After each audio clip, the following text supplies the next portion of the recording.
Tozongi lisusu angai wabino Francos tozongi pour la dernière partie à émission na biso ya Vox News ya lelo na episode tokosola sur bandeko ya Lamuka et précisément tokoloba sur retour ya Moïse Katumbi et tokoloba sur Jean-Pierre Mbemba visite na Équateur et précisément na Mbanda kana ba déclaration oyo asila ki kosala ba déclaration moko ya makasi et asataka kipe na gouvernement ya Fachi l'état pardon ya Fachi ya lobaki na bango ke tokola kisa bango ke tozali mibali Jean-Pierre Mbabi tokola kisa bango ke tozali mibali po ani lobaki bongo boko yeba yango awa bosi ko yeba ite mwana mboka Moïse Katumbi hier asile kozonga mboka Lubumbashi hier le 14 juillet asile kozonga mboka Lubumbashi zalaki na ba déplacement kili et asili kozonga normalement il fallait aza na Lubumbashi pona réunion oyo bazalaki kobongisa pona Lamuka oyo il fallait salama le 20 juillet mais réunion elle asile kosalama te parce que mwana mboka Moïse Katumbi azali coordonnateur ya Lamuka azalaki na ba voyage asili kozonga masili kozonga son ya ye conseiller Salomon Escadela boyebi taza kozela toujours makambo ya passeport na ye et si la kobonga parce que depuis retour ya Moïse Katumbi ye passeport asila kozela ngote ba miso baza ko accuser chef d'état na entourage na ye ya ko bloquer passeport ya Salomon Escadela baza koloba que chef de l'état aza ko en vouloir ye mais ko en vouloir ye na nini toyebi te. Donc Moïse Katumbi asili kozonga son ya conseiller Salomon Escadela bazo prévoir radio la bango ya Lamuka et salama le 24 awa le 24 juillet jusqu'au 26 et sika bakosolola sera avenir ya Lamuka parce que bosili koyeba que ndeko Freddy Matungulu hier asilaki ko quitter Lamuka parce que asile kozwa poste ya administrateur ya Banque africaine de développement et sika oyo président Fachi asilaki ko désigner ye et depuis désignation na bad ndeko Freddy Matungulu asili ko benza nzoto et asili ko za distance na Lamuka alandi lokolo ya mwana mboka Mbusa Nyamwisi oyo ye azali ko travailler na est kuna pona éradication ya Ebola oyo basili ko découvrir ka moko ya Ebola lelo na Goma et ba autorité na bato oyo ba bundaka pona kosanya maladi wana basili ko récupérer ka wana ya moto wana azaki na Ebola na Goma ba mzongi na ye na Tembo pona kolanda ba traitement donc na ndenge na sili koloba mwana mboka Matungola asili kokende mwana mboka Mbusa Nyamusi asili kokende Lamuka ndenge toza koloba sikoyo soki tolobi tolandela ba fondateur na bango ndenge bazalaki lelo batikali kaka 4 na 4 wana etikali Muzito Katumbi Jean-Pierre Mbemba na Yemoko 4 donc Muzito Jean-Pierre Mbemba Katumbi na Yemoko Martin Fayulu. Comment est-ce qu'on a compris Martin Fayulu? Oh ye azali ko incarner l'opposition radicale. Donc bango batikali 4 leaders wana normalement si tout va bien bako se retrouver na Lubumbashi et si ka o bako discuter sur avenir ya Lamuka et ce qui ndenge batu baza koloba moi ba maison tante eza meke soki et kendenge longo banité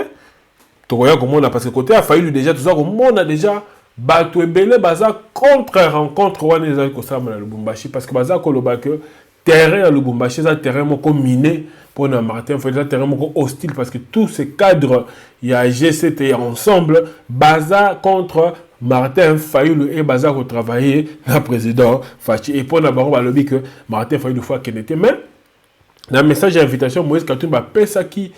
permission na ba leader base la représenter par ba collaborateur na bango donc ça peut se faire que Martin Fayulu a se déplacer Tom Mozito pas se déplacer batinda ba collaborateur na bango ba kende na réunion na pona kosola pona ko ba venir à la mukeza ko kende wapi parce que boyebi était mwana mboka Mozito ye bato mingi ya Katumbi baza ko pointer na misapi baza ko lobaki yende azali kosala tout po ete ba finga fayido na ba télévision na ye et pas bandeko oyo boza ko mona baza ko leka na RTVS 1. Donc c'est un peu ça. Moi mboka Moïse azana Lubumbashi, mais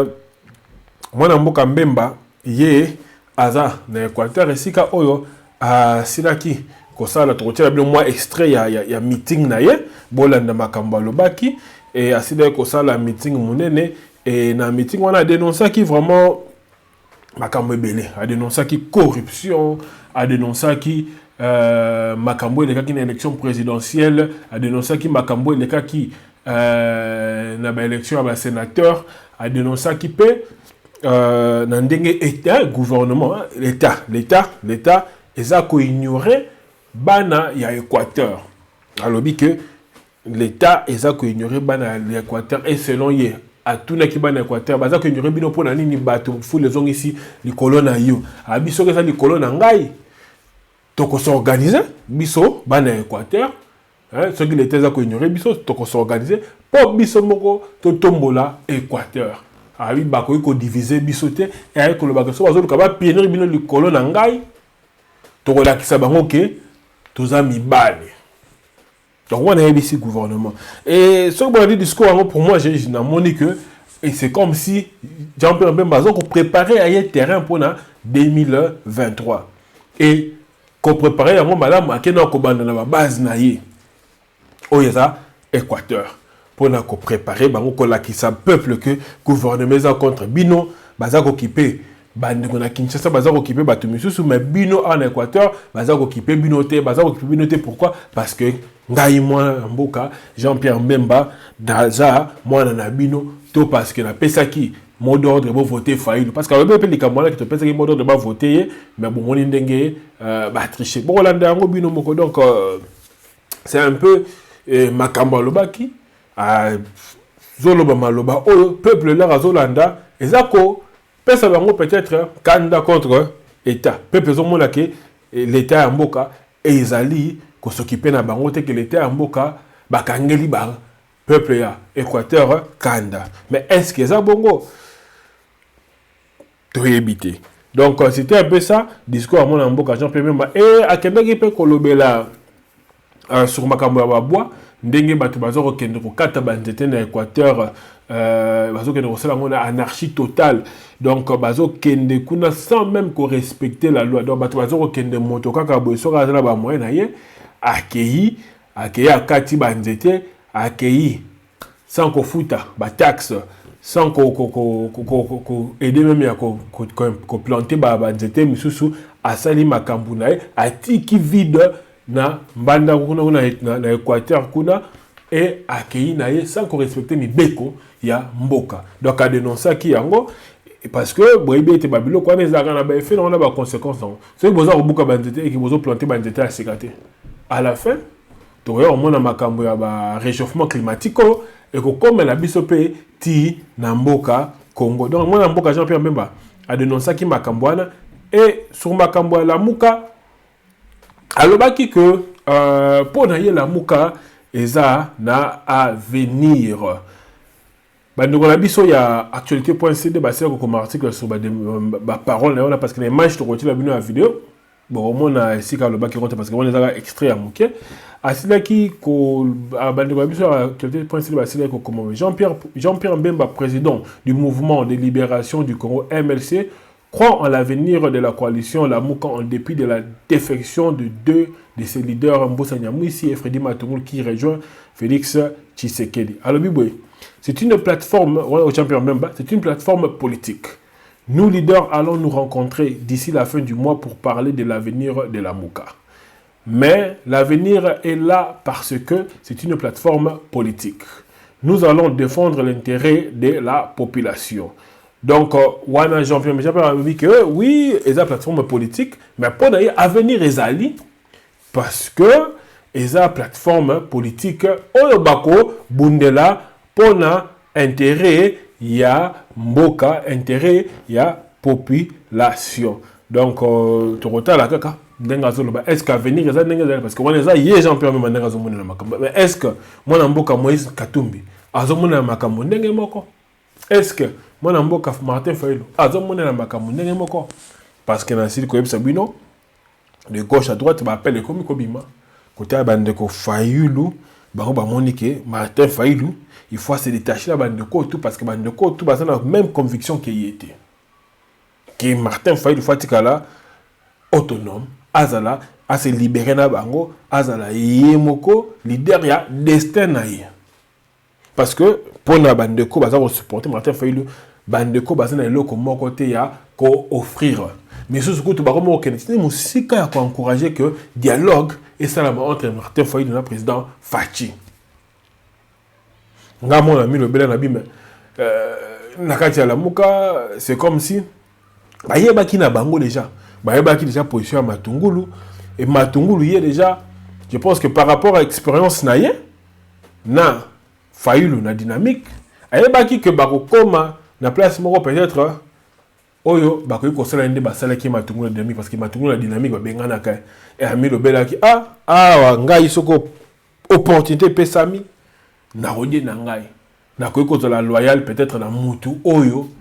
abengana nga la dynamique de donc so nga bayenga opportunité parce que nga mona kama kila na mona ki Matungulu andima ki poste na po soki oké na Twitter à Matungulu ozali ko tanga ba Twitter na ba déclaration ozali ko sala contre Fachi oromi lobela mais politique na biso vraiment batu bayoka ka solité oromona lelo fingi olobi mabe ya mutu attaquer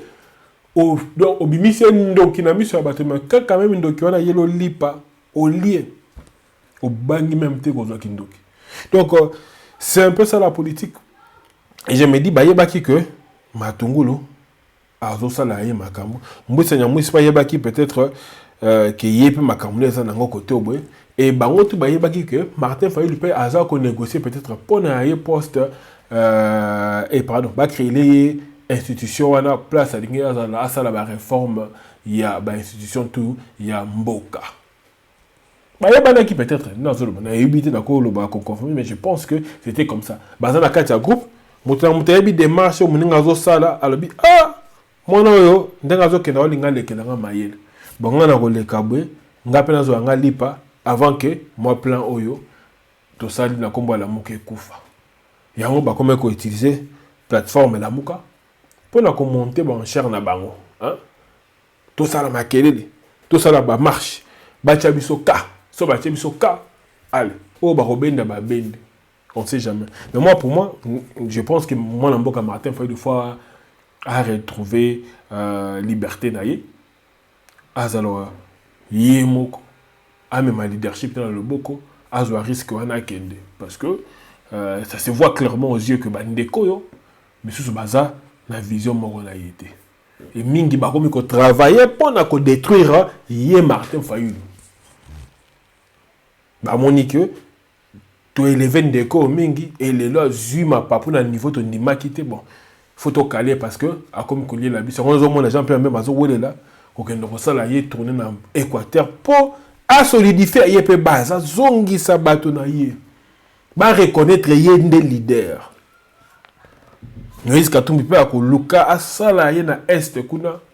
na safari na ye pour a solidifier masolo na ye mbosa nya mwisi pe c'est ça comme kuna akomi ko bongisa ye base mutu ko muluka récupérer ye yango na ko senga na Martin Fayulu zo courage akende ala ki sabango que akoki ko continuer vie sans bango qu'il y a une vie sans la muka parce que la muka ne comme nango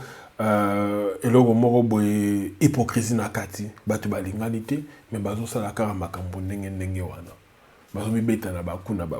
donc c'est un peu ça na rotika bino avant to kabona bolanda maloba oyo mwana mboka Jean-Pierre Bemba lobaki pona bato baye awalelo mbala sika abonnez-vous et restez branchés sur votre site de référence sur Congo.net écoutez la bino lobby ezaki abino ndeko francos ce qui news musu c'est peut-être na puto le bon mais ce qui news na malonga été écoutez la bino lobby mbala sima bye bye.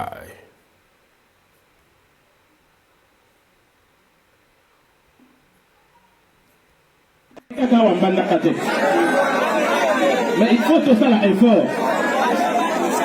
Voilà, de lutter contre l'anti-valeur. L'anti-valeur, ils ont dit ma paix. Voilà le résultat pourquoi Mboka est à se développer. Voilà pour la ligne de bateau. Alors, pourquoi il faut investir le photo? Puisque justice est payée. Et ça dit justice. Oyo. Et Sengeli est à la tête. Autant à même Cour constitutionnelle à Zali Moussara. Moto va voter hier. Vous votez dans 10 000, 20 000, 30 000 voix. À quoi il va élire hier? Cour constitutionnelle a préféré après savoir à nommer. Moto a 100 voix, 200 voix, 300 voix.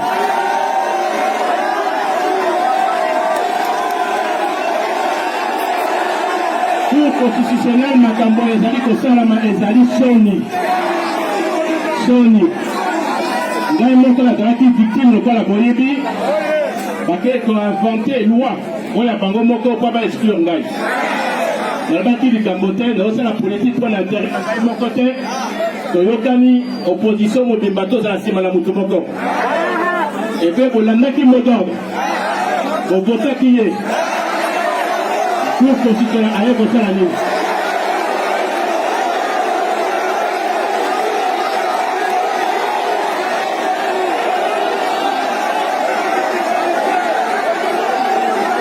L'élection, il y a un sénateur.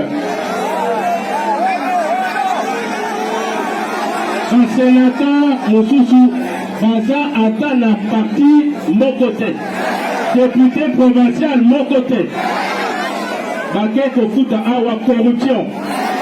Il y a un député provincial dans la partie Moussoussou. Babimi sénateur. Lili? Hein?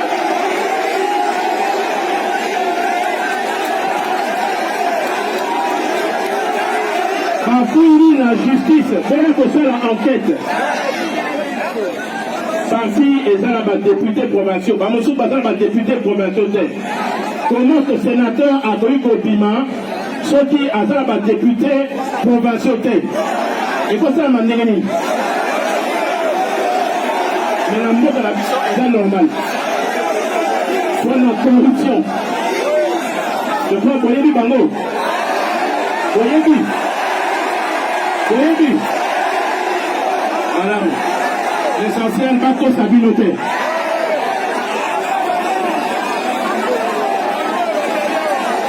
Papa, pa maman, pandeko. Nauti, Gemena, na Tamboli, na Lisala, na Bumba, na Badolite, na Libenge, na Zongo. Il fallait na Komape. Na Ikela na Bwende me wana na zonsa ngona tango mosusu me na lingi na loba boye bandeko na ngai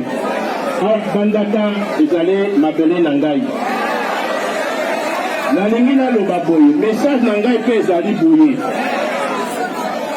Grand Équateur tozali famille moko bato bakabola biso te.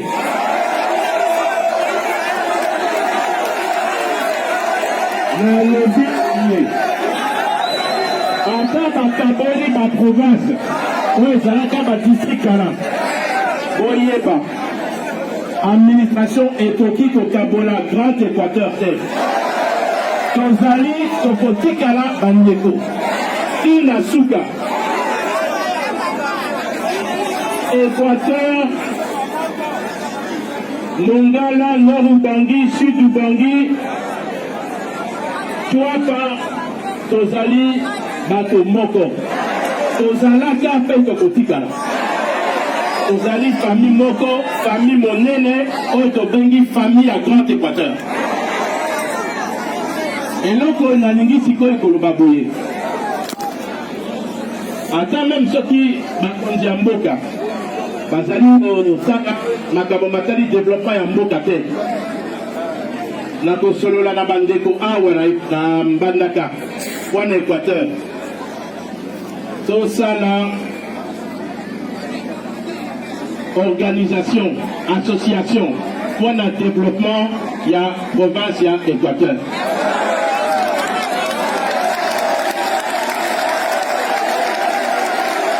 La carte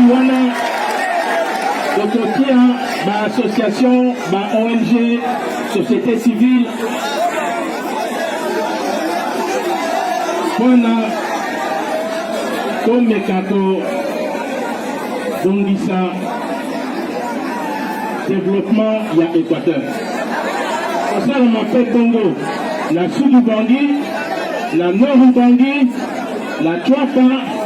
la Mongala et Awa. Voilà ce qui ma province Nyoso,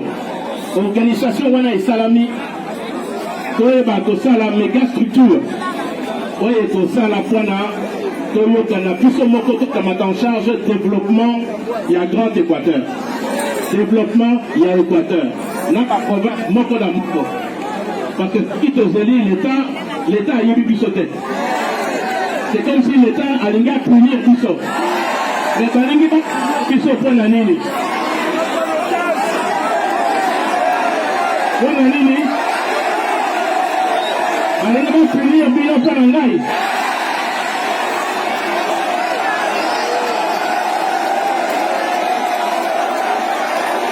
On a dit, il y a un qui zali boye, to konaka bango to zali mibali.